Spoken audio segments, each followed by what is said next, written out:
স্বামীর প্রতি নরম হয়ে যান, তাকে ছাড় দেওয়া শিখেন।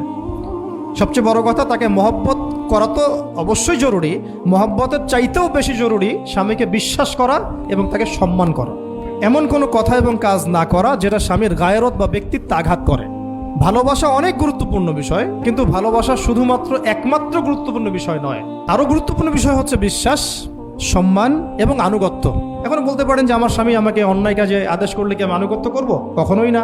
যখন স্বামী আপনাকে কোরআন সুন্নাহর দিকে আপনাকে ধাবিত করবেন, তখন আপনি তার আনুগত্য করতে বাধ্য, এবং এটা আপনার জান্নাতে যাওয়ার মাধ্যম বটে।